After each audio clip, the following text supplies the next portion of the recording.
Uh, oh, God. I'm going to mute everyone, and then Harvey, I'll unmute you. Okay.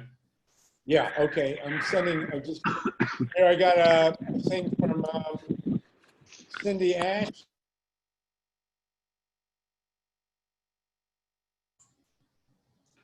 Okay, you're unmuted. Okay, hold Bill, on. you're unmuted too. Okay, hi everyone. This is Dr. Paul Zeitz.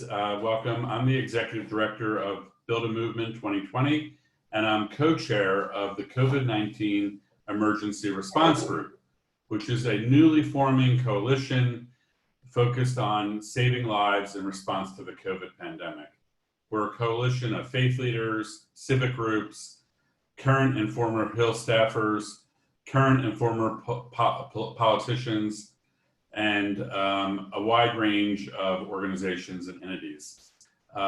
We're happy to partner with Harvey Wasserman and Solartopia on this weekly voting rights in the time of COVID. So Harvey, over to you. Okay, thank you, Paul. It's a great thing we're on here. We have 30 people. We've had challenges apparently with the email. Paul has been diligently sending out the links, and not everybody is getting them. So I just had to email someone else. If you got multiple links, I guess just be grateful.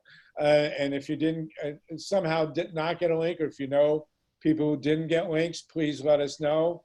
We're doing our very best to keep everybody plugged in, and we're up to 30 people. We had 50 last time, and I just don't know who didn't get notices and who did, but we'll keep trying to work on it.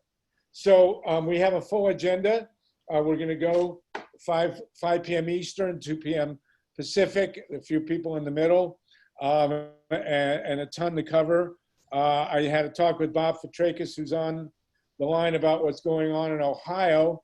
And basically, we're in failed state mode. And we'll talk about that a little bit towards the end. What I want to make sure we do, we've been developing this document on vote by mail so that we can cover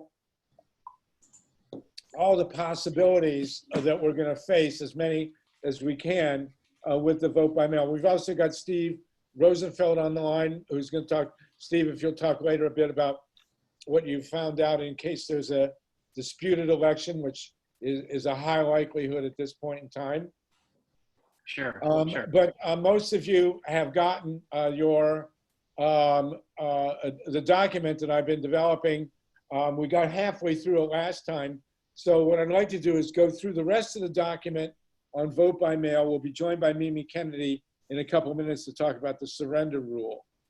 Then we're going to deal with the issues of what's going on in Congress, and especially in Ohio, as well in Ohio. I mean, you're not going to believe what's going on there with the vote count, which is just a complete governmental breakdown. And we also want to talk about money issues with the government and how these vote by mail is going to be funded.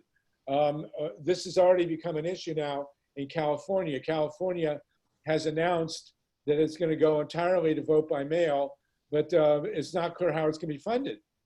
And the counties and the local boards are already complaining that they don't have enough money to do it.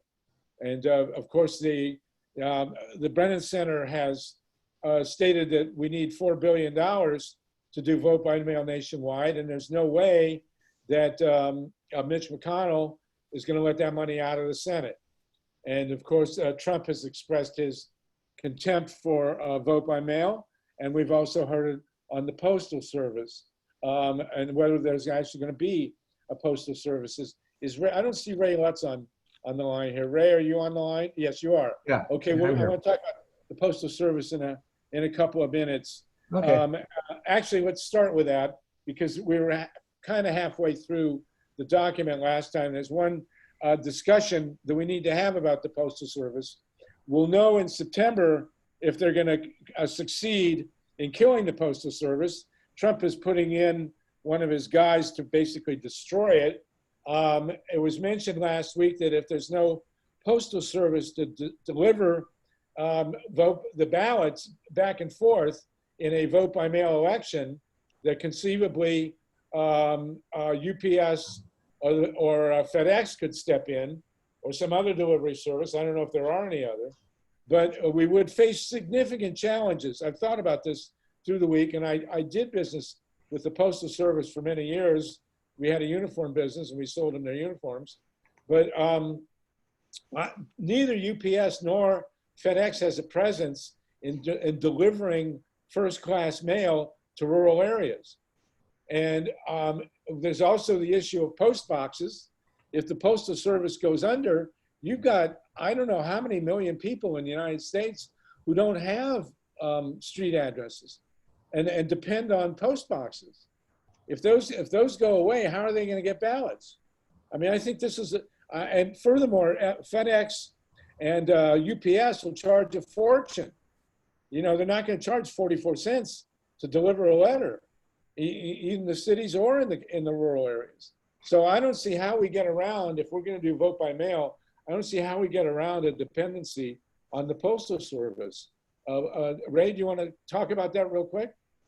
Well, I did also think about this. I just don't think that for this election, they can possibly eliminate the Postal Service within the short period of time that we have.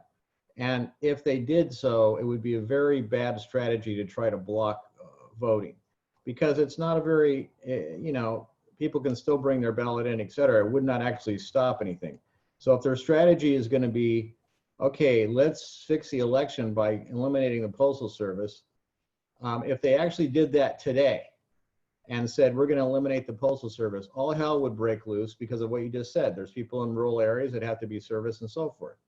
And so there would be a huge uproar, and there would be a lot of discussion about it that would go on for months. And so it would not, I don't know if they can just pull the plug on it. I just don't know, but maybe it's possible that they could do something crazy.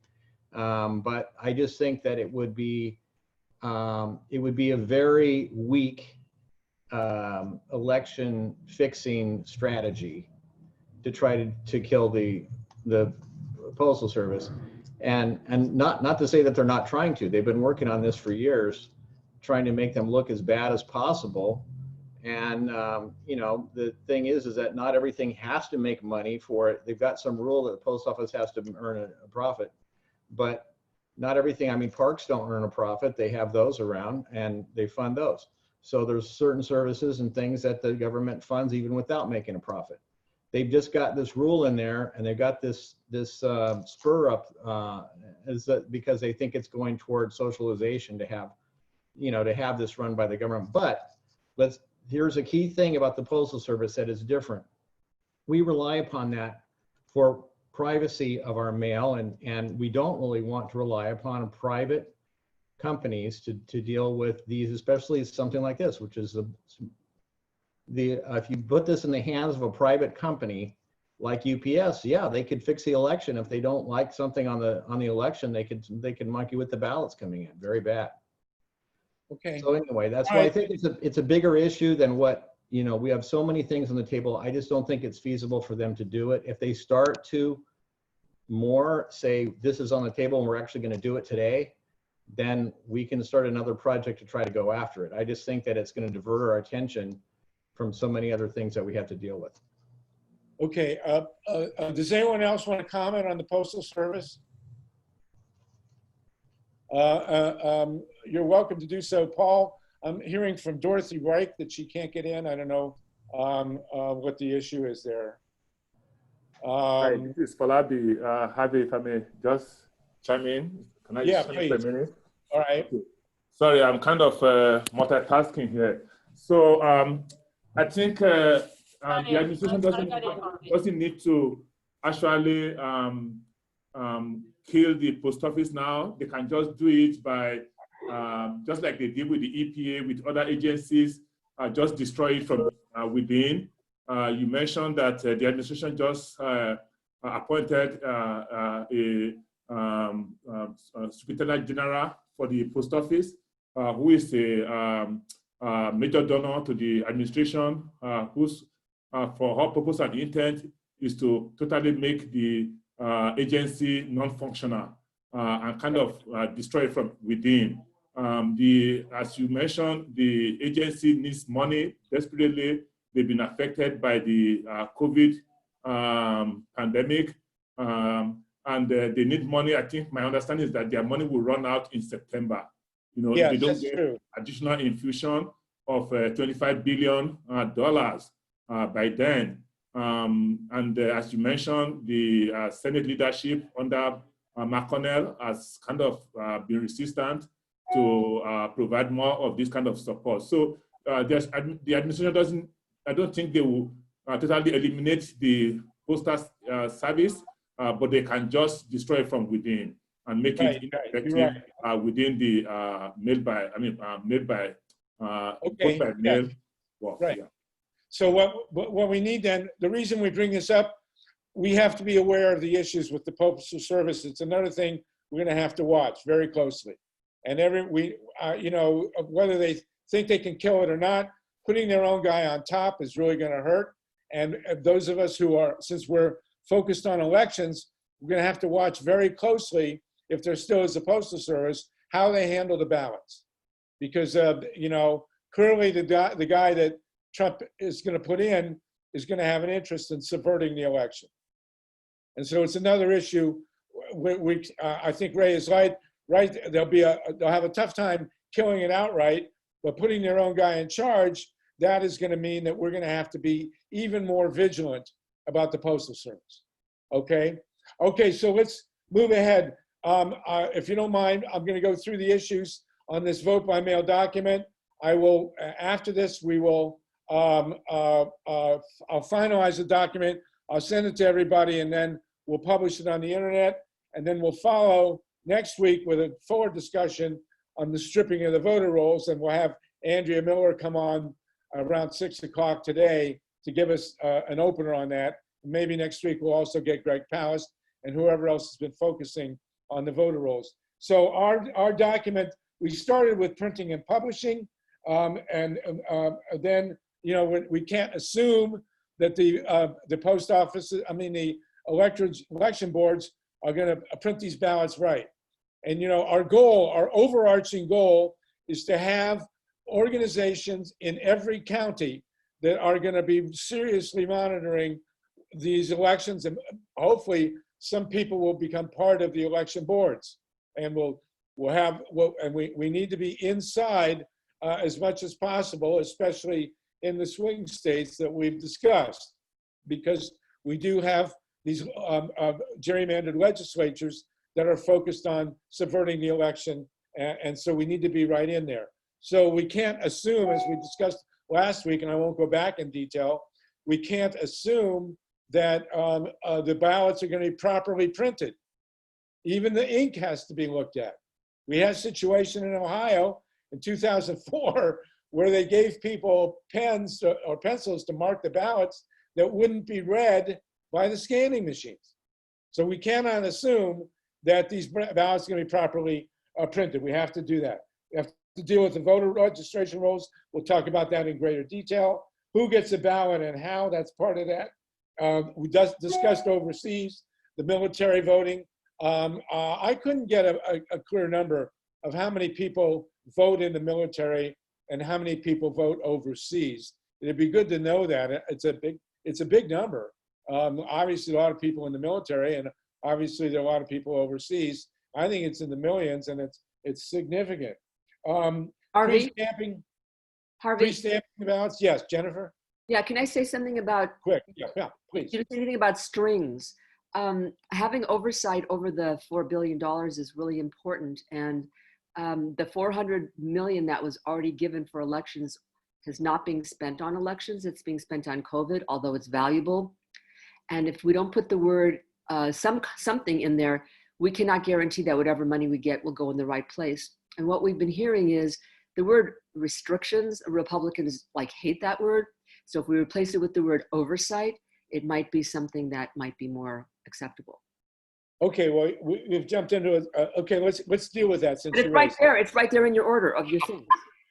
Yes. So we don't know if how much money the Congress is actually going to wind up approving.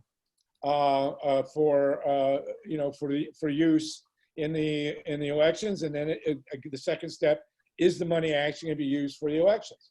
We have the issue now right in front of us in California. California has approved or say they're going to go vote by mail, but the local people are saying they don't have the money. So we're going to see this play out, and we'll see it play out in the Congress. You're 100% right. Does anybody else want to jump in on that? I mean, it's a big deal. How is the money going to be made available? $4 billion is nothing. I mean, they gave the airlines $50 billion. They gave FedEx and UPS a couple $1 billion. So $4 billion is pocket change. The question then is, A, can we get it, which McConnell won't let happen. We'll see what Pelosi comes up with. And B, will the money actually go for elections? Jennifer, I've already heard this. I'm sure you all have, that the money that was supposedly designated for elections is not, there's no oversight. Let's put it that way. Does anybody else want to comment on that? Yeah, I got a comment, Harvey. Yeah, please. Joel. So, I was thinking, first of all, I want to thank you for your leadership on this call, because whether or not we actually have a democracy November 2020, something that everyone has to be concerned about. We know that Amy Klobuchar has a vote by mail bill. I don't know if anyone's pushing that bill. And if they're not, one question I want to ask you, Harvey, is what do you think of her bill? Because if there's a movement around her bill, then that makes it more likely to have a real serious confrontation with the Senate. That's question number one. Question number two is that there's a lot of existing organizations that do voting rights and voter suppression, purging, registration in the different states. We need an outreach committee to find out who they are, because if we don't have the funding to pay organizers, we're going to have to find people who are already doing this work and get them on our call. Because I think people, and I'll just close by saying, I think once people are made aware of the gravity of this crisis, they're gonna want to do something about it more than they are now. Right now, I kind of feel like it's an afterthought. Like voting is like, well, if it doesn't go down, that's okay. But this is a real crisis. Anyway, that's it. Okay, great. I have not read Amy Klobuchar's bill. I do get fundraising appeals to support it. What we need to do from this call, I think, is to produce the document that they can use to flush out her bill. And it's also, I think, Merkley has co-sponsored it. And Joel, you're having Merkley on your call on Friday. So we need to ask him about that. Okay. The tendency is to assume that the Democrats maybe get it half right or 3/4 right. But I would glad to see there's a bill up there. Has anyone done the detail on Klobuchar's bill? Anybody looked at it in detail? So why don't we all look at it in detail and respond next week? I will do that. I'll put it out. Dorothy, did you want? It's not. Yeah. It's not Merkley. It's Wyden. You got the right state. Oh, Wyden, you're right. But Merkley, the other senator from Oregon, where they do, you're right. The other senator from Oregon will be on the call on Friday with Joel, and we should listen to him. But how about we all look at Klobuchar's bill and discuss it next week? Okay? Hey, Harvey, Mimi Kennedy has her hand up. Yes. Okay, Mimi. And then I think Sally Castleman does too. Okay. Mimi Kennedy. I have to unmute. There I am. Okay, thank you. I was going to go back. First of all, thank you. Yeah, we all should look at the text of the Klobuchar bill. Do we have that link? Is it easily obtained, Joel? Easily circulated? I don't have it. It shouldn't be hard to find. I'll no, find it's hard to find, but it'd be great if somebody, Joel, if you could just send it to the list, the link. Paul, I'll put it up in the chat right while we're here. Thank you, Mimi. Thank you, Paul. And the other thing, and I know it's gone through a lot of changes, Wyden's bill, but I'd like to see the current text. I was going to make a point to Jennifer about the money. ES&S has handled the absentee balloting for Los Angeles County prior to the arrival of our publicly owned system. And that's something else that it's a layer we need to look at. If we get what we want, which is of course increased mail balloting so that everyone as an enfranchisement, and the money is there, it's going to be probably taken by companies like ES&S that go, hey, we've been doing this in the largest election jurisdiction in the nation up until 2016. We'll do it. And then you're in the hands of ES&S and or Premier. I mean, I don't know who else does that. As for military ballots and how many there are, I remember back in 2000, hearing a woman call into a right-wing radio talk show. She didn't know what she was uncovering, but she was saying, I got 2 ballots. And I figured my first one had gotten lost. So I voted it and sent it in again. This was from Florida. And she said, then I talked to another woman on the base and the same thing happened to her. She was from Florida too. They just assumed Florida elections people were not very competent and had lost the first ballot. But we can assume what was happening with that. And the military were getting 2 ballots to vote on somehow. At that time, 2000, many things have changed since then, including voting systems. But I'm simply saying, as far as asking about military and overseas voters, it's a worthwhile percentage to get our minds around nationally. But I did want to mention that private companies are probably in Washington right now saying, hey, we love the vote by mail thing. We'll take it. That would be something to research. Thanks. Okay, well, Steve Rosenfeld has just sent us some numbers here. EAC in 2018 said 344,392 regular absentee ballots submitted for counting by UOCAVA voters. I guess that's overseas. And then I don't know, Steve, what's the that's 350,000. What's the number for the military? You have a number for the military? That is the number that they said for the total 350 combined Those are- civilian and military. Yeah. Total? Really? That's all? Yeah, that's what they said. Well, I mean, I have to believe that I have to believe those numbers. Okay. All right. Well, there you go. So it is a ton. But- I remember it was an issue in 2000. Lieberman threw it in. There was some weird thing that Lieberman did in 2000. They also said that only 53% were returned, which is another discussion of, ballots sent, ballots returned, ballots counted. Okay, so yes, and that's a good segue because Mimi, you wanted to talk about the surrender rule. Why don't you? And that's right here in the document. And so at this point now, we've raised the issue of the Klobuchar bill. We are going to look at it over the coming week.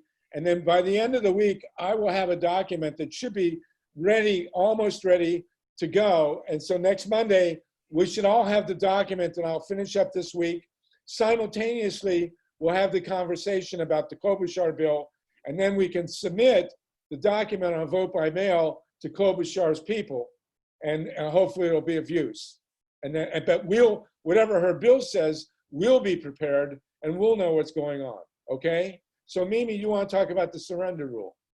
Yeah, what I'm watching is what happens if we go to a widespread vote by mail and things happen like the mail ballots do not get to the intended voter. There will usually be, there probably must be, the option to vote in person. That's the lifeboat. And we want to make sure that that lifeboat doesn't leak. I noticed Alex Padilla, the California Secretary of State, in insisting that everybody in California get a mail ballot for the fall election, included in the directive that this shall in no way mean that the counties don't offer in-person voting.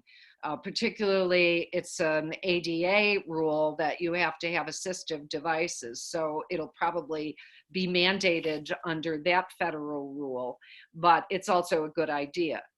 What then comes into play is that if a person wants to vote in person because they did not get their mail ballot, but one was mailed, in California, there is a rule that you can only vote provisional unless you have your mail ballot in hand to give to the poll worker and say, this proves that I haven't voted the mail ballot that was sent to me. This is unvoted, I'm voting in person.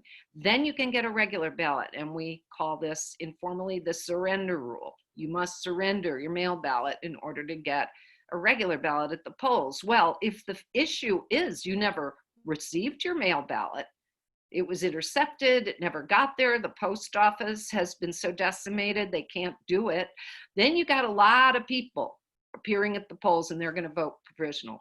This is a state law. I'm going to share my screen if I may, Harvey. I guess Hold on one sec. I just want to announce we're 30 minutes in.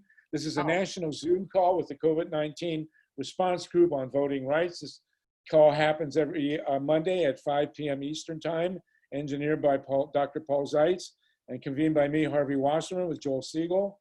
And we're discussing voting rights. If you're on the radio, this is the half-hour notice. And we're going to continue.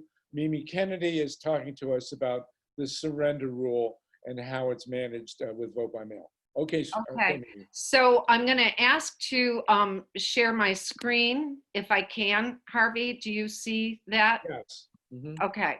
So this is how I look up whether or not a state has one. This is you just do California Elections Code or any state, enter keyword or citation. I did provisional because, you know, what will happen with that? I'm going to come up with, 260 results. Okay. I would start looking down here, what happens about, so I don't know, that's a little wide. So what about surrender? Is it just the word surrender come up at all in any of the California? Yes, there it is. Oh, yeah, no. Well, 817 results, but I would quickly look through here and see where it has to do with provisional votes or mail voting.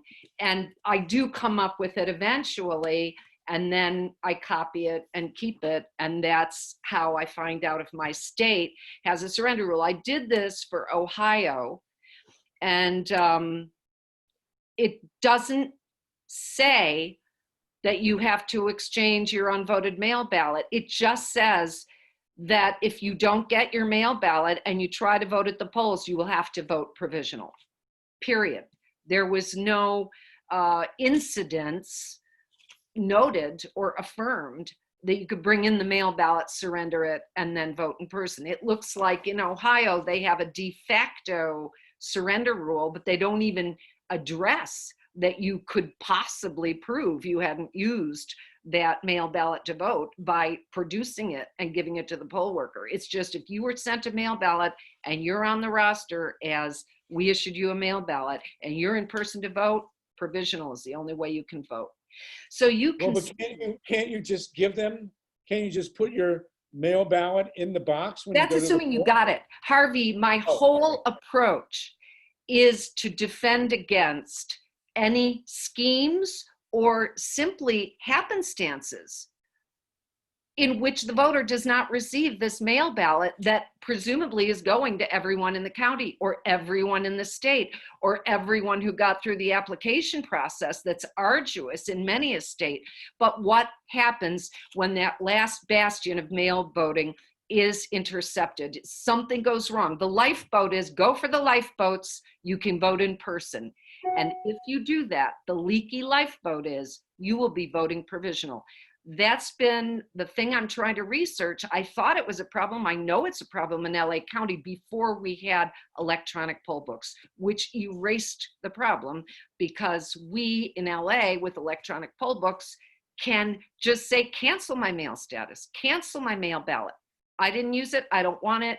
Cancel. And because electronic poll books, which I'm not selling electronic poll books here, I'm just saying an unintended consequence of getting rid of them means that you won't be, you'll have the surrender rule back at you at a time when mail voting is increasing in a passive way. Many people won't realize everybody's getting a mail ballot. They might not be following the news that this is a new directive, and they might find it in between junk mail folders and just toss it and go, hey, I'm going to go to vote.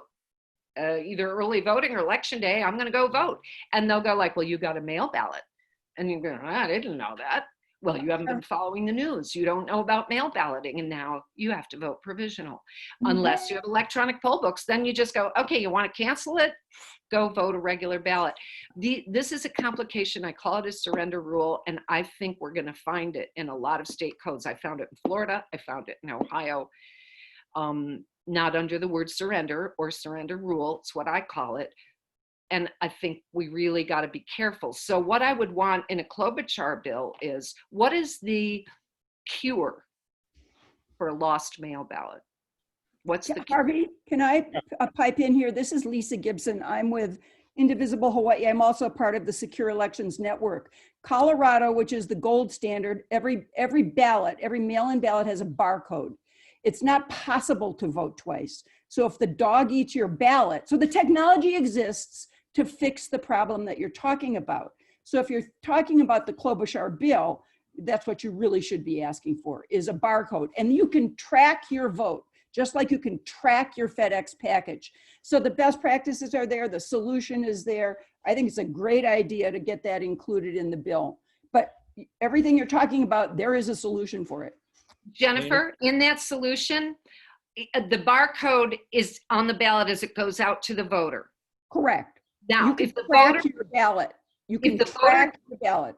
I understand, but in the case of California and many a state that may say we want mail voting now for this election because we need it, the voters won't be that aware. So if they never get the mail ballot, how did they report? So in Colorado, they don't have polling places. They have a lot of voter service centers. Yes, in They have LA too.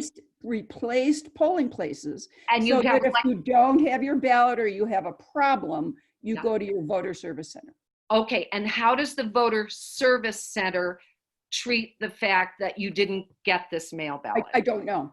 All I'm telling you, you know what, if you go to the Vote at Home Institute and you see the work that they're doing, Amber McReynolds is the executive director there.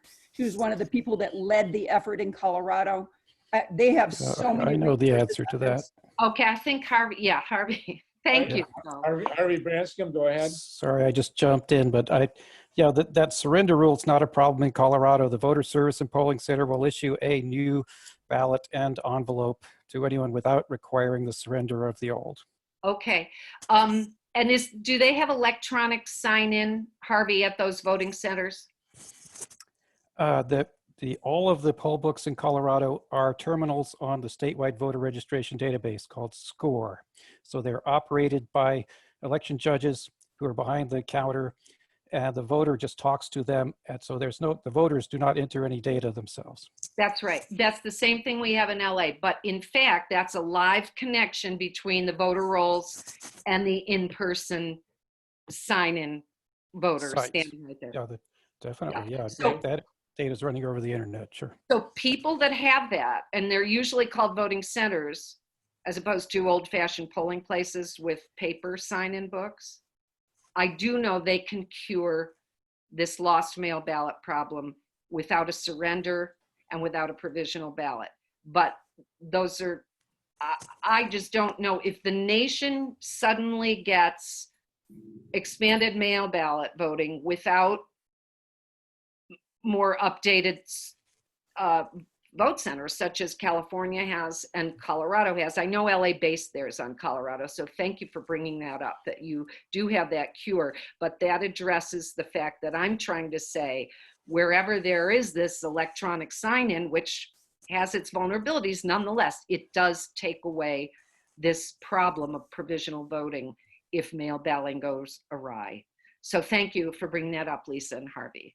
But we need to know where that's possible and where that's not possible.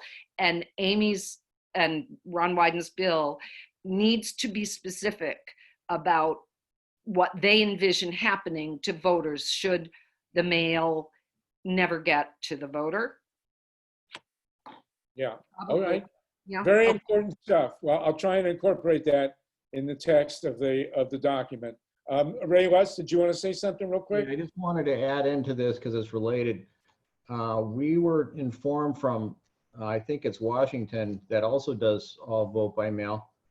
that they have this other scam going on where people are allowed to say they didn't get their vote by mail ballot by calling in and giving their birthday. And then what they do is they cancel out that vote by mail ballot and it doesn't get counted. And then they're sent another one. So people apparently have been calling in and canceling out people's ballots without them knowing. They think that they've already voted, and then they don't vote again. They get this ballot in the mail. They don't understand why they're getting another one. They think everything is fine. So this is yet another, and this would happen probably only once they're more sophisticated. But I don't know how that relates to the surrender rule, other than this is just another way to scam the system that we're going to have to be aware of. Okay, good point. Steve Kaiser? Has anybody noticed the conspicuous absence of the Democratic Party in this whole process over the last 20 years? I mean, it's generally been the Republicans that have tried to constrict the votes, and I don't see any real activity on the Democrats to challenge this.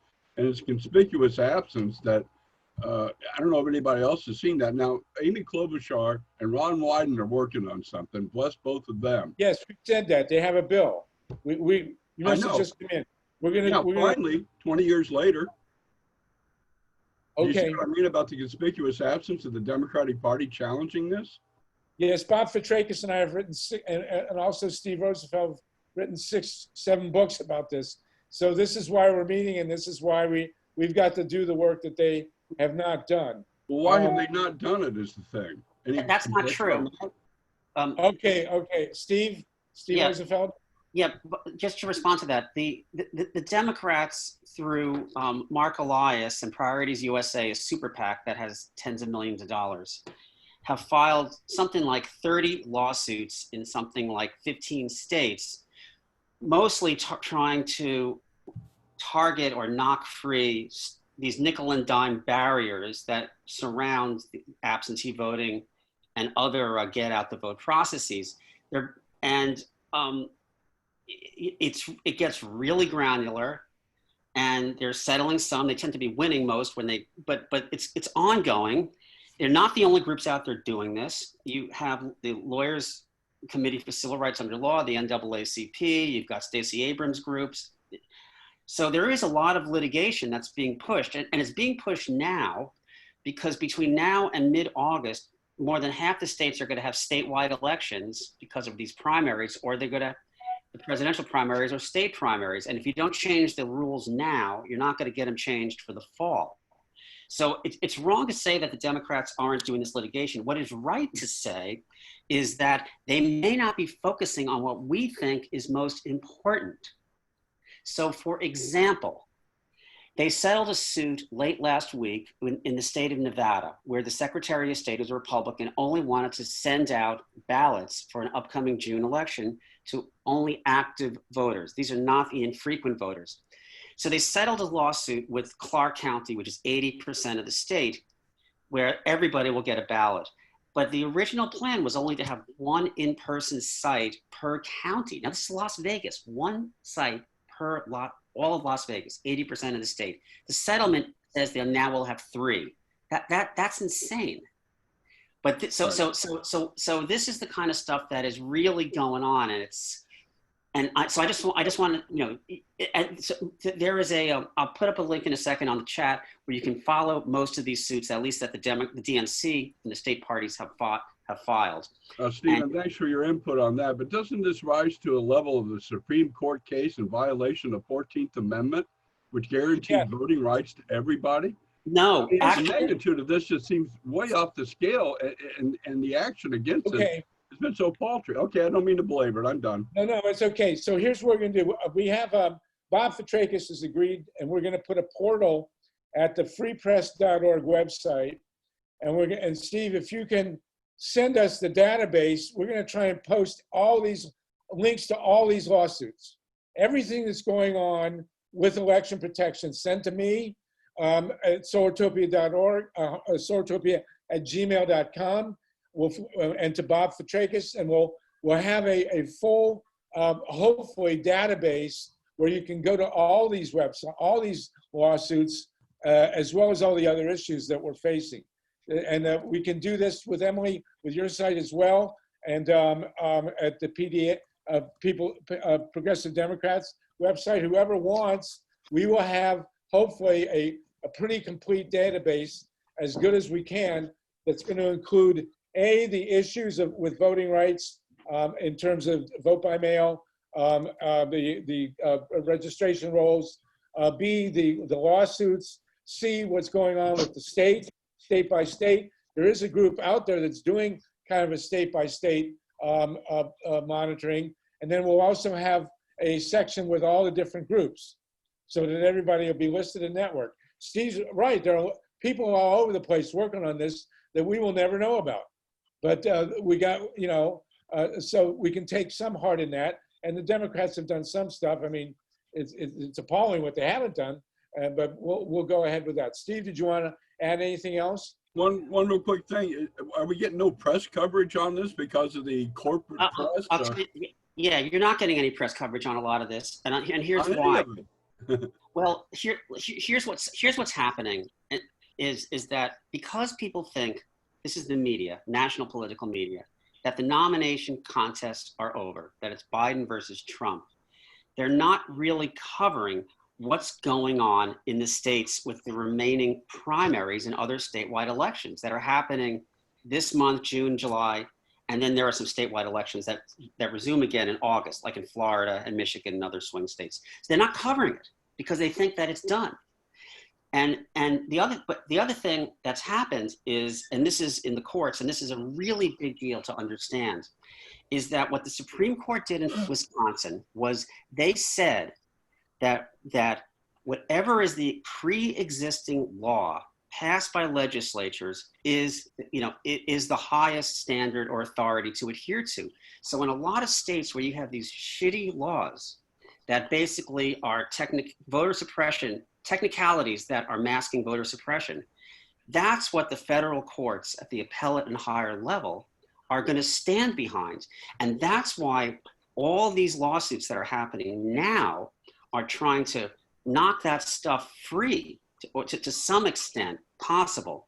And that's the landscape. And it's very uncertain what the rules are going to be around voting by mail, or if you don't vote by mail, getting a provisional. And we're not talking about replacing voting machines. We're talking about replacing a voting system. It's so much more complicated. Thank you. Okay. Yes, very good, Steve. Thanks. Let's move ahead.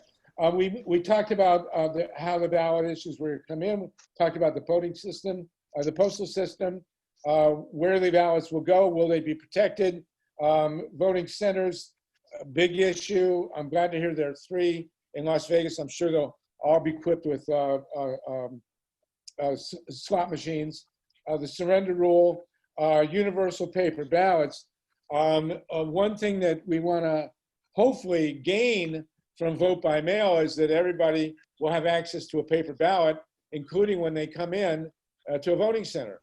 In other words, if you're going to vote at a voting center, which many people will obviously choose to do, hopefully they will give you the equivalent of the ballot that's been mailed out and not require you to vote on one of these touchscreen machines that's been killing us. Now, some of the machines are going to be available for the handicapped, for people who have special needs. Mimi, you're shaking your head.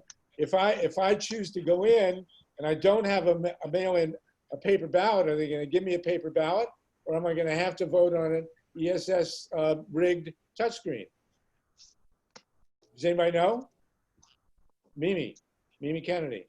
I would like to look at the law in Nevada, but my hunch is if it's a vote center, only 3 of them, they're going to have to be equipped to give the correct ballot for every precinct. Now, if that's going to be a paper ballot that's exactly like the one they mailed everybody, then they have to have a pile of ballots for every single precinct, probably in a couple of languages. Again, I don't know Nevada state law, but in LA County, we provide in 13 languages. So that pile gets very big, and maybe, a lot of people from one precinct come and nobody.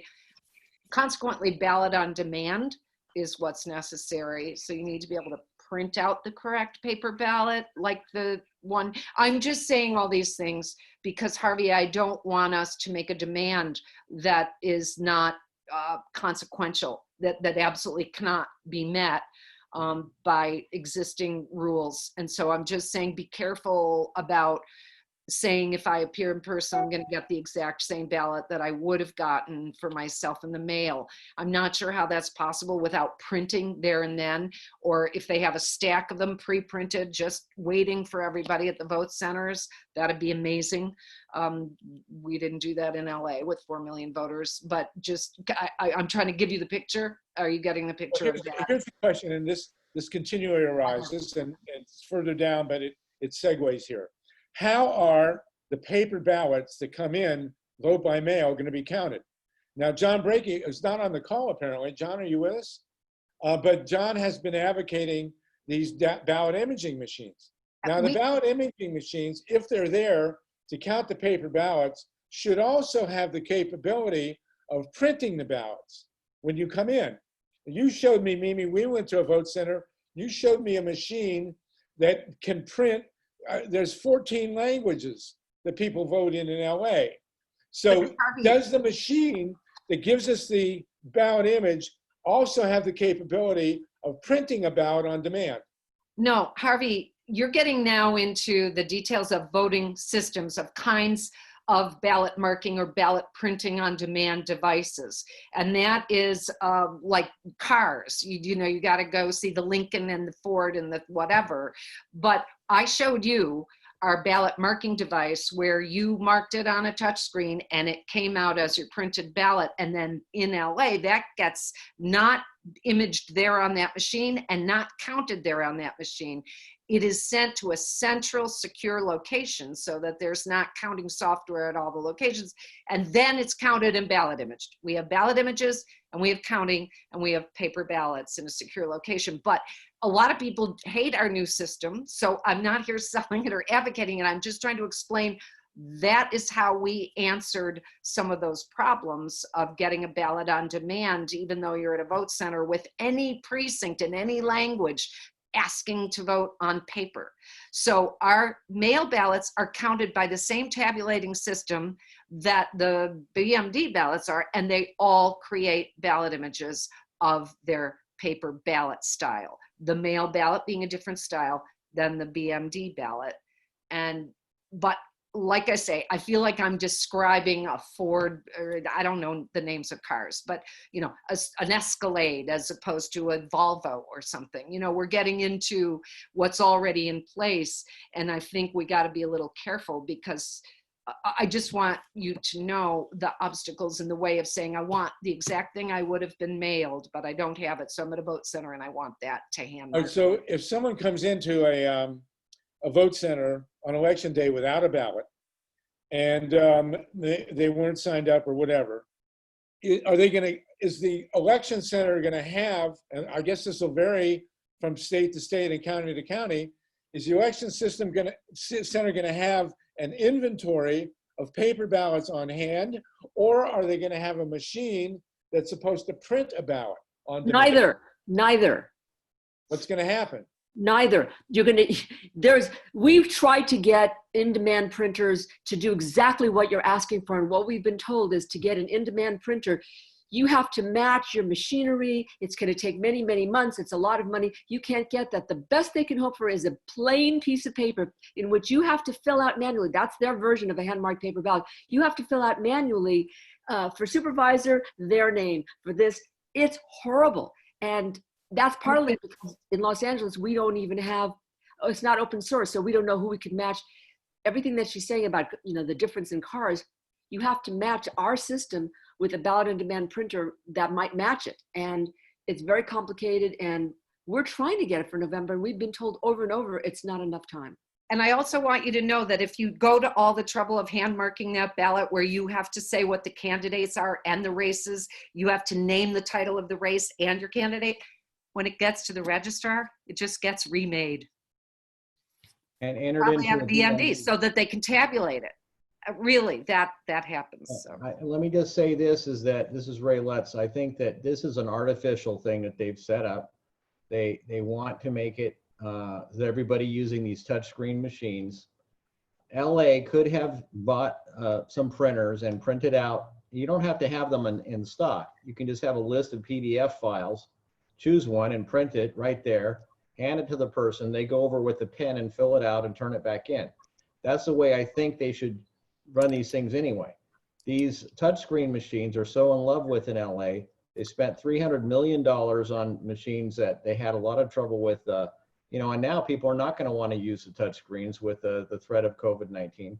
So it's just going to be, it's going to be necessary that they do something else other than what they did this time, which was to have these completely blank ballots where you have to fill in the name of the person, the name of the contest, the name of the person you want to vote for, and so forth. Instead, printing out the hand-marked with a bubble type paper ballot and do that. Now, not all the systems run this way. The HART systems, the clear ballot, the clear voting systems, they both print the full size ballot with the bubbles, just like you would get in vote by mail to use for anybody who walks in. They're set up that way. And I think even Dominion has an option to do that. So it depends on what the equipment is in the state or how much they drag their feet. They want you to use these things. We're going to have to know about this. I mean, this is a nightmare. And we're talking about California, which has some experience. We talk about other states, they've got no experience with this. God knows what's going to happen. We're going to have to set out some guidelines of what needs to happen. Who knows who's thinking about this? Okay, so that's the question, segued into universal paper ballots. Theoretically, the ideal would be that you get a mail, if you don't get a mail-in ballot, then you go in and they print you one. But apparently that's not the setup. And in all the cases, we'll have to discuss what's ideal and what we want. When will ballots be mailed out? Again, that's an issue. We have lots of election boards that wait till after election day to send out mail out ballots. People are going to have to be very on top of election boards to make sure that the ballots are sent out in time so they can be received and mailed back in. And we've had plenty of history of people not getting ballots until after election day, for God's sakes. And then it became an issue, of course, in Wisconsin as to what would be counted and when and how long, and went to the Supreme Court. One of the Supreme Courts, or both of them, Wisconsin's and US Supreme Court, there was tremendous confusion. And as we heard last week from Norm Stockwell from the Progressive Magazine in Madison, apparently local officials had the leeway to decide whether or not they were going to accept ballots based on the postmark. And then lots of ballots came in with no postmark at all. And it became the discretion of the local election board official as to whether or not to count as many as 30,000 ballots. I mean, it's insane. You could have a presidential election decided by the whim of an election board official in a swing state as to whether or not they want to accept ballots that had no postmark. I mean, that's where we're at this situation, as best I can tell. Jonathan, did you want to say something? Yeah, I try to put it in a message, but I don't know how much of it got through. Go ahead, just go. We've been discussing this printing of ballots and whatnot on the assumption that we're looking at long ballots. In other words, full ballots, up ballot, down ballot, president down to dog catcher. Has there been any discussion at all of addressing this problem in part by bifurcating the ballot and separating out the federal and perhaps statewide into a ballot that can be supplied for everybody at the voting center? In other words, not having to be precinct specific or county specific or anything like that. And you can just have this, if you do go in to vote in person, have basically a stack of ballots that contain these 3 or 4 races on it that apply to everybody. For instance, in Las Vegas, it would be probably 3 federal races and a couple of statewide races. You could just have that ballot and you wouldn't need these 10, 15 different stacks. Well, we haven't had that discussion. You know what would be helpful if you would write up a couple of paragraphs about that. That's sure. Discussion, and I'll incorporate it into the final document. That has not come up. I've never heard it discussed. And send it to me and I'll send it around and we can discuss Yeah, it. I mean, when we were talking about hand counting over the years, one of the things that we've, obviously the objection to hand counting has been, well, you got 45 races on the ballot. And that's when bifurcated ballots have been thrown into the discussion. Hey, if we just did the federal races, we'd have two races on the ballot or 3 races on the ballot. I haven't heard that discussion. So send it in, we'll discuss it next week, please. We'll have languages. Come to voter ID. We all know about voter ID at the polls. It becomes a different kind of issue with vote by mail. One thing that goes on is signature verification. Which signature are you going to give? Bob Petrakis had this issue. He went back and put his middle initial in. So signature verification gives a lot of leeway to local voting officials and poll workers as to whether to allow this or that absentee ballot in based on what the signature looks like. Witnesses. Some states are requiring 2 witnesses on a ballot. Some states are going to require notarization. Now that's going to go to court, obviously. In Colorado, if you're on the voter roll, you get a ballot in the mail. That's step 1. That's not true, as we've discussed in other states, where Ohio wants to send you a postcard. You send the postcard back. You get an application for a ballot. You send that back. Then if you're lucky, you get a ballot. You send that back. How long? That take 2 or 3 years. So, what can we do about that? But I'm sure it's going to go to court as to whether or not you're required to have your signature notarized. I mean, that clearly these red state legislatures are going to want to require notarization, and they're going to want to require at least 1 or 2 witnesses. That is not the case in Colorado. You get the ballot, you sign it, you send it back in. So that's what we're going to have to deal with. Who knows what the Klobuchar bill has to say? When the votes come in, obviously they're going to come in early. Chain of custody becomes an issue. I mean, we in Ohio, Bob is going to tell you, we have votes sitting around in cardboard boxes, for God's sakes. Internet voting, there are people who support internet voting. There's some people who claim, obviously, that not everybody has access to the internet. And of course, it's hackable as hell. Vote by phone, and then there's the digital divide. If we have vote by phone or internet voting, aside from being hackable, it's certainly discriminatory based on social class, age. I mean, you can come up with all other situations. We're going to have to deal with that. Early counting also becomes an issue with vote by mail. If they get the votes early, there's going to be a temptation to count them. And if they count them early before Election Day and release the results, all hell breaks loose.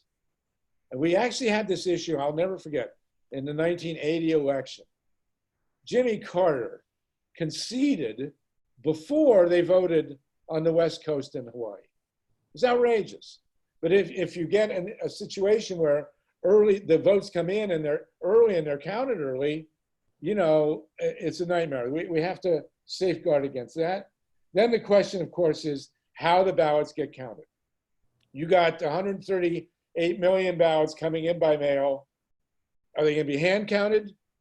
John Brakey advocates the digital counting. I don't know what alternatives there are, but questions have been raised about the ideal would be if you have a 100% reliable vote by mail digital account, where digital imaging, where the vote comes in, it goes into the machine, it creates a ballot image, and then the ballot itself goes out the backside and is preserved, and then you count the ballot images. Conceivably, you can have a pretty quick and reliable process. But like anything else with computerization, it's hackable. And who knows if you lose electricity, or what's gonna happen. So that's an issue as well. Almost at the end here, deadlines, reporting deadlines are exceedingly. It's a sleeping tiger here. But they threw the gubernatorial. You can make the case let's put it this way, that they stole the governorship and the Senate seat in Florida in 2018 or 2019 by cutting off the count, the recounts. And because they had this arbitrary deadline that the counts have to be done. And if you're overwhelmed with a tsunami of paper ballots and you're not set up, how many of these states are actually set up? It's going to take weeks.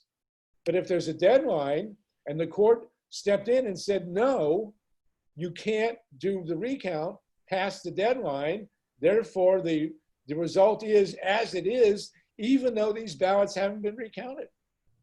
And so all the 50 states, I'm sure, have deadlines, and we're going to have to be well aware and litigate those deadlines to make sure there's enough time to count or recount the ballots. And then, so that's where does anybody now, we're at 6 o'clock. I know that we have Andrea Miller. Are you on the line, Andrea? Okay, Andrea's not. Hey. You are. Yeah, I'm here. Oh, okay, good. Hi, Andrea. Hello, Harvey. Good, how are you? Yeah, now, great. Andrea, Just you're going to be the main focus next week on, Yes. on what we're going to do on voting registration, because you're the only one I've talked to who has a significant and serious plan to deal with the stripping of the voter rolls and the restoring of people who've been stripped, which is, Greg Powers says 17 million people have already been stripped from the voter rolls. So, and we know that's about right. we know who and where they are. Okay. Yeah. So I want to jump to you, but before I do, I want to get a quick report from Bob Petrakis on what's happened in Ohio. It's going to make even your hair stand on end. Bob, are you there? Yeah, I'm here. And again, I talked. Bob's in Columbus. Go ahead. Yeah, Steve and I talked about this today as well. We've been reporting roughly 14% of every vote cast in the primary remains uncounted. And again, as we suspected, the large numbers of missing absentees that haven't been counted are in Cleveland, about 22,000, Franklin County about the same number, and about 15,000 in Cincinnati. Provisionals also were incredibly high in Franklin County, nearly 7,000, as well as in Cleveland, about 6,200. So again, they said they were going to start counting these on Friday. Usually, what I'm trying to figure out is what happened to these. Usually they count them the same day. So now it's Monday, and you've still got 250,000 absentee, along with outstanding provisionals, that remain uncounted on the Secretary of State's website. Unbelievable. So when was the election? Well, the election was on April 28th. So we're talking about 2 weeks now, where 250,000 ballots are just sitting around. Where are they? Well, the odd part is, who knows? There has been talk about the mail failure, that it was taking 10 to 14 days to get them out and possibly to get them back in. But they're talking about outstanding absentees, but absentees was essentially the only way people really voted. So to somehow segregate the overwhelming voting method and pretend like it's different, as opposed to 200,000 votes, absentee votes, recorded votes, floating around somewhere at boards of election and in the mail, right? Again, this is 14% of every vote cast on election day. So this is basically failed state stuff. I mean, this is the state of Ohio. Well, if it happened outside the United States, and this has always been a case with Ohio, sure. I mean, these are red flags. If you can't count these real quick, they become red flags for election tampering or failed states. This is the state of Ohio in 2020 in an election that happened 2 weeks ago, where you have 250,000 votes that still haven't been counted and nobody knows where they are, right? Right, and if you read the website of the Secretary of State, they'll say these numbers are unofficial, merely provide a snapshot until the final results are certified in the weeks following the election. Note the term weeks. They're not real clear exactly. This can happen in November. We can have an election on November 3rd. Oh, it'll be much worse in November. Yeah, in November. I mean, we only had a 22% turnout. So if you're doubling or tripling the turnout, or 2.5 times up, it's going to be an epic disaster. What a country. But imagine this in the fall, and Donald Trump screaming and yelling, and not just Ohio, but all over the country.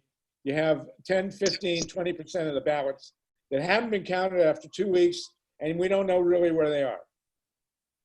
That's what we're looking at. And this is in a primary with a small percentage of the total vote that's going to happen in November. Is that right, Bob? Is that fair?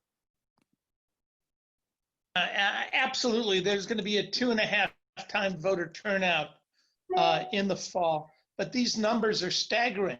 14% of all the votes still aren't counted. And usually on the 10th day when they're required to count them, they come in really quick.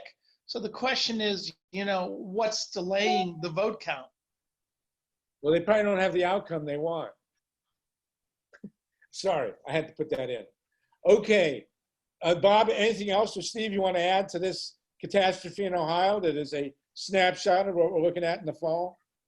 Well, I would just say that last Monday, there was a nationwide teleconference with election law and constitutional lawyers that was hosted by Ned Foley from Ohio State University, whose specialty is presidential election disputes. And they went down and they talked about the disaster scenarios for November and what to do about it. And one of the disaster scenarios was from Michigan, where the vote counting of the absentees was really slow.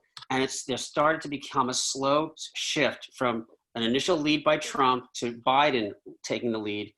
And then they started with all the disinformation saying, stop the count now, like Trump said in Florida with Rick Scott's election in 2018. And then the Republican legislature decided to send their own slate of electors to Congress, even though there was a Democratic governor who then subsequently sent a different slate when the actual official results came in, assuming they were for Biden. In Pennsylvania, there was a different scenario where tens of thousands of people didn't get their absentee ballots on time. Our friends in the civil rights and voting rights community sued. And what happened there was the Pennsylvania State Supreme Court extended voting because they were the only state Supreme Court that overturned the Republican gerrymander. That gave the Republicans in the legislature in Pennsylvania the excuse to run to federal court and say, hey, you can't change the rules at the last minute, and a political excuse to say, hey, by the rules that we like, that the ones that were in place, we're going to send our slate of electors to Congress. So this is what the nation's top I wrote about this. It came out today in a bunch of places. This is what the nation's top constitutional lawyers that are on Rick Hazen's list, and these guys who are always the go-to lawyers that are always quoted in the New York Times, the Washington Post, were talking about. And they're trying to figure out what can be done about this. Well, and they did not come up with answers, Harvey. They did not come up with clear answers. And the thing about this is the Electoral College, meets on December 16th or 15th. That's 5 weeks after the election. So what you're talking about with Ohio, this example, 23% voter turnout, 250,000 ballots not accounted for. In Wisconsin, where they finished counting, 150,000 absentees were disqualified, or they were just not counted. That's 6 times the margin between Hillary Clinton and Donald Trump in 2016. This is the landscape we're headed into. All right, so you know what? Let's read. We'll get everybody your art. Where can people find your article? Well, it's on a bunch of places now. It's on the LA Progressive. It's on Buzz Flash or whatever it is. It's on. Buzzflash, It's yeah. on a bunch of places. Just No, LA no, Progressive. okay, look up, Google Steve Rosenfeld. What's the name of the article, Steve? Oh, it's just what happens if Biden and Trump both say they won or something like that. Okay, I so just I put it saw up in the chat. everybody. It's in the chat. Oh, good. Thank you, Paul. Everybody look at this article, please, and let's have a deep discussion about this next week. Well, all I'm saying about this is that all I'm saying about this is that we're talking, all this noise from Trump about criticizing Gavin Newsom, mailing ballots in California, and and with the postal service and not funding it, and people have saying, oh, it's so easy just to vote by mail when it's not, because because there are so many things that can go wrong. We're headed into this situation where so many things, take your pick, might be the one thing that breaks down. And the volume, just the volume of disenfranchisement here is nothing we have seen it, in recent decades. I mean, just think about, this is not 5,000 and 10,000 votes at a time. We're talking about a 25% turnout in Ohio and Wisconsin, and 150,000 votes in Wisconsin not being counted. 250,000 votes in Ohio. Where are they now? We still don't know. This is really completely unprecedented. All right, so let's go deep into this next week, Steve, because we're almost out of time. And we're looking at failed state stuff here, and thank God it's only May. We got to find a way to prepare for November. This is really, I don't have to say it. Andrea Miller, thank you, Steve, and thank you, Bob, for talking to us from Lake Wobegon. We also have someone on from Montana, but if you don't mind, can we talk about Montana next week? Also, I want to bring in Andrea Miller. Andrea, you are focused on voter registration rolls. We're going to also spend significant time with you next week. If you have anything you want to bring up, please email me, talk to me, because I'm going to try and incorporate everything into this document on vote by mail, and then we'll rediscuss it next week. And Andrea, give us a preview, please, of what you want to talk about with voter registration. Oh, I already typed a little bit in the chat. There are roughly 245 million age-eligible voters in the United States. 48 million of those voters have been deactivated and or deregistered, meaning they used to be active and they used to be registered and now they're not. Wait a minute. You said 48 million? 48 million. So that's 20% of the electorate has been stripped from Right. eligibility. And let's also look at probably 40% of them have no idea. So if they were to show up and try to vote, they would not be able to. 16.6 million of them are community of color voters. When we look at the great state of Texas, they have 14 million active voters. 5.1 million of their voters have been deregistered. I am not talking about deregistered and deactivated. I am talking about deregistered. We did a lot of work from January until March, and at the middle of March, that number dropped down to 4.1 million.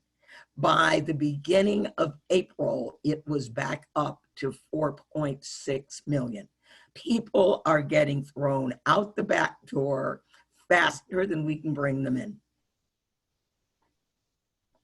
Okay. And that was one state. That's Texas. Yes. And you're working in states with 25% African-American population. We allowed it to be 20% community of color, African-American, Hispanic, Native American, and Asian. So what states are you working in? We are working in Alabama, Arizona, Georgia, North Carolina, Mississippi, and Texas, all the fun states. Well, North Carolina, Texas, Arizona, North Carolina and Arizona are officially swing states. And then, Texas, we'd like to hope would be a swing state. We don't know. Texas has 38 of the 39 electoral votes we need. Texas is 28% community of color right now. And in 4 years, Texas will be nearly a majority minority state. In 4 years? In 4 years. Yes, okay. So Fastest growing population are Latinos, and they are aging into doing age. Okay, so this has been a fun call. We've looked at a failed state in Ohio. Does anything else you want to say real quick? We're going to go into deep detail on this next week. Yes, and I'm going to give people some positive things that they can do. We are rolling out a new texting program. It'll be a penny a text. And my goal is we're going to text 2 million voters. Okay, that's great. All right, so we still have 39 people. There was some question about whether everybody got notified. Paul sent and resent the Zoom. Maybe some of it's going into junk mail. I don't know. I only get about 3/4 of my email. So if you know other people that want to be on, you will get hopefully a notification. If you don't hear from us, please contact me or Paul and make sure. There will be a meeting next week at 5 p.m. Eastern time on Monday. If I have my way and if we can keep Paul on board, we'll meet every Monday at 5 p.m. until November 3rd and probably even after that. So just assume there's a meeting next week. If you don't get a Zoom link, then email me or Paul and spread it around as well. We want to get as many people as we can. We still got 39. Last week we were up to 50. I assume some people did not get notified. So let's keep on it. So what we want to do for next week is make sure we've all read the Klobuchar bill. We want to read Steve's article. Andrea, if there's anything. Oh, and then I'll have the updated version of the piece on vote by mail.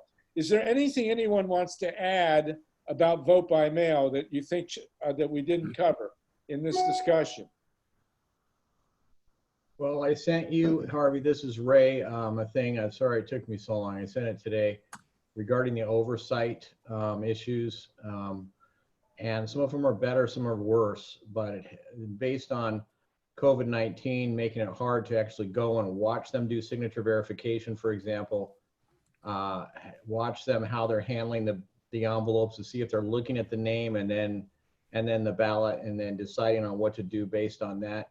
There's a lot of observation that we need to do that they may be blocking us from doing, but sometimes it's been better because they allow us to watch the video feeds and we can watch it from almost anywhere. So it's kind of a mixed bag in terms of. Can you send a memo? Did you send a memo on that? I did. I sent it out, and I wanted to ask if I could add the names to my other mailing list to make sure everybody's included here, if that's okay with you. Whatever you got. I don't know. I don't know what you got. So it's well, fine we'll just with me, add the names on to the list. All right. Okay. So again, people, Dorothy Wright, did you have something? And Jennifer Tanner? Joel, you guys want to add in? Joel Siegel. Yes, Joel, please. Go ahead. It's a great call. I just want to, so I'm Joel Siegel, National Director of the COVID-19 Emergency Response Group. So we're finally developing a progressive movement that seems to be coming more under one umbrella instead of diffuse or silo, because you can't, I've worked in Congress most of my career, and we're going to move Congress or move government. People have to see that we've unified. And I want to thank you, Harvey, for bringing us all together. The first question I have is to Andrea Miller. Andrea, what do you think about paper ballots? That's number one. And number two, can we do a national town hall meeting with Andrea and a few other experts on voter purging, suppression, registration? Because Andrea actually has a model that is brilliant, her design. It's just, I think more people need to know what she's doing so they could work with Andrea and replicate it, because we don't have much time for November 2020. Those are my questions. Joel, I very strongly believe in paper ballots. That is really the only thing, those zeros and ones on a little screen that can very easily be flipped. No, we're talking democracy. We do not need to be playing with technology. We're disenfranchising people fast enough. And so, yes, we are doing a lot of work. I gave you our states. We picked the hard states. But what we learned is when we look at a state and we look at past elections, I look at who voted and who didn't vote. And when we look at the numbers in the states that we chose, if we can turn out the community of color vote, figure out a way that they can vote and that their votes will be counted, then we can win those elections in tough states. Remember, Texas had a woman governor, Georgia gave us a president. So let's not write those states off. And otherwise we would have written Virginia off, and look at Virginia now. Yes. So Harvey. 4 minutes left. Yes, Dorothy. What I wanted, Yeah. what I, Go ahead, Dorothy. Go ahead, Dorothy. I'll comment after what Dorothy. I had wanted to say is there was a group that we met, remember, at Jan and Jerry's house called Vote Riders? Yes. Do you remember them? They Yeah. were going around to different states, and they were trying to help people get qualified to get ballots, people who didn't have the right ID. I don't know how big they are. I keep getting emails from them, and I think we should include them in this call because they have boots on the ground. Listen, anybody you want, when you get a notice for this call, forward it. Okay. The people All right. know. Do not hold back. Kathleen. I've known Kathleen for years, and I was her representative in Virginia in 2017. So we do always send our partners in these states to vote riders. So yes, no. And remember, Joel, one thing before, and I'll give it back to you in a sec. Our overriding goal organizationally is to have an organization in each state. We are not setting up an organizational structure. We have no officers. We have no bylaws. This is an informational networking operation here. Our goal is to have functional, powerful organizations in every state that know everything about the election procedures in that state. This is going to go state by state, county by county. So whatever documents we can produce, whatever networking can come out of this, that's the goal. And Joel has been coordinating this national organization. We're a part of it. But if you got people who can work in your state, and especially in the swing states, who can focus and use this information right from now till election day and beyond, that's the goal. Okay, Joel, please. Can I ask a quick question? The second question that I had about Andrea, who I've worked with for over 20 years, is I think she really has the E equals the MC squared. I mean, she's got an incredible model. And one of on the chat was, when can we see her model? I think there needs to be a national Zoom town hall meeting that many people on this call can sponsor, where we highlight what Andrea is doing, because in Virginia, she's already figured out how to bring in all these groups. She's working with the NAACP in Virginia and other states. So if she's figured out a way to accomplish the goals that you're putting forward, I think it'd be great for Andrea to really explain all this. She has a whole presentation. Yeah, that's good. So we've gotten basically through the nitty gritty of vote by mail.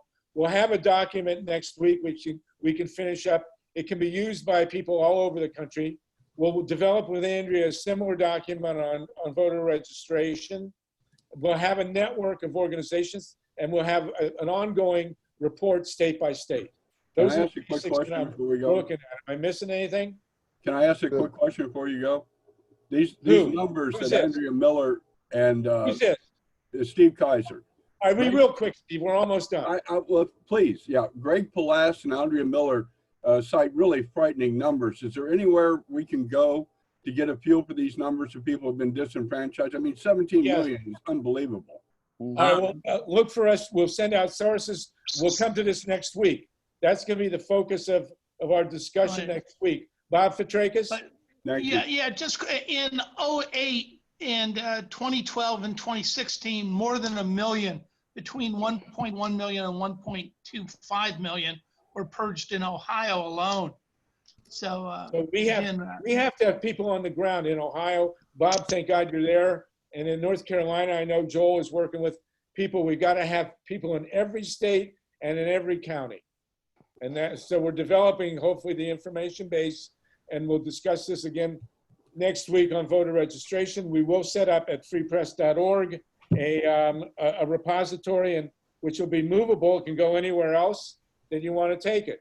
Okay, so we're partway there. We've accomplished, so hopefully, a decent document on vote by mail. We'll have another one on voter registration. We'll have the networking. We'll have the state-by-state organization, and we're out of time.